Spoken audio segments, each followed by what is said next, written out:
Okay, this is a quick video on nucleophiles. So, a nucleophile is a nucleus-loving species with either lone pairs or pi bonding electrons. So, either lone pair electrons or pi bond electrons that can form new bonds to electrophiles. Nucleophilic strength is based on the rate of a reaction with a nucleophile. So, nucleophiles and bases are closely related, but the strength of a nucleophile is based on the rate of a reaction with an electrophile, whereas with a base strength is measured based upon dissociation constant. So it's a different type of property. So you have a dissociation constant, which is a thermodynamic property, whereas the rate of a reaction with an electrophile, that's a kinetic property. So two different things. So a nucleophile and a base, nucleophiles and bases are similar, but the strength of nucleophiles and bases are measured differently. Okay, so looking at the different types of nucleophiles, I've written some examples. So we have anions. We've got, for example, like halogens. We have like Br minus. We've got OH minus, and then we have this cyanide anion.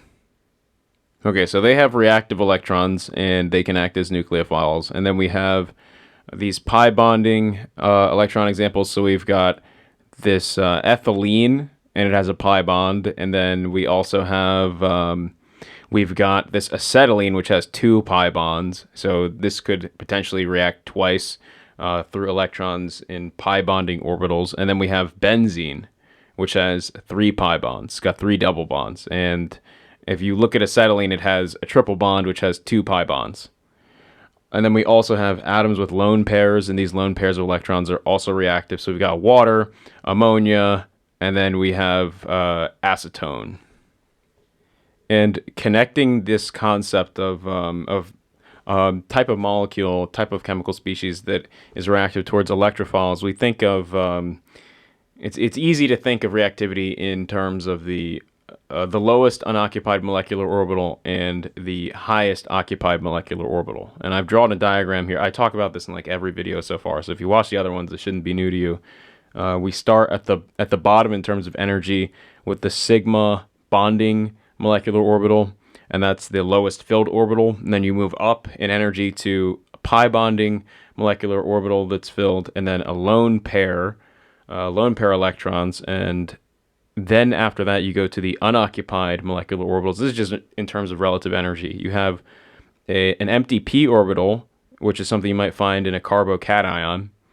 And then you have anti-bonding pi molecular orbital, and then a sigma anti-bonding pi molecular orbital. So like the something that you would expect to react first if you had, say, lone pairs, would be you would expect the lone pairs to react with an empty p orbital over an anti-bonding pi orbital. So if you look in terms of the highest occupied molecular orbital, you'd say that the atoms with lone pairs are the most reactive. And then following that are these examples that I've written here that have electrons in pi molecular orbitals. So that would be the examples where I've written pi bonds. And some of the major factors for determining nucleophilicity are the charge of your molecule. So you could have the molecule or ion.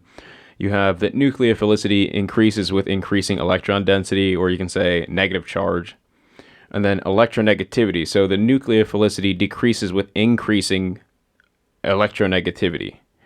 Steric hindrance. So a bulkier molecule is going to be less nucleophilic. So if it's got an alkyl group on it, it's going to be less nucleophilic than an analog or an analogous chemical species that doesn't have that alkyl group, or an analogous nucleophile that doesn't have that alkyl group. Okay, and then if you take the solvent into consideration, then you have that protic solvents.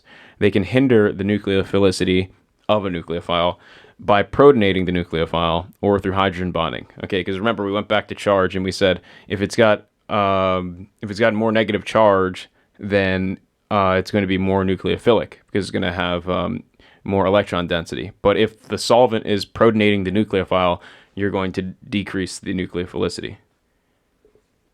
And also for the electronegativity stipulation, you can think of it like If it's electronegative, it's going to be less likely to share its electron density. And remember, we said with increasing electron density, we have increased nucleophilicity. So all these factors contribute to which chemical species is going to be a strong or weak nucleophile.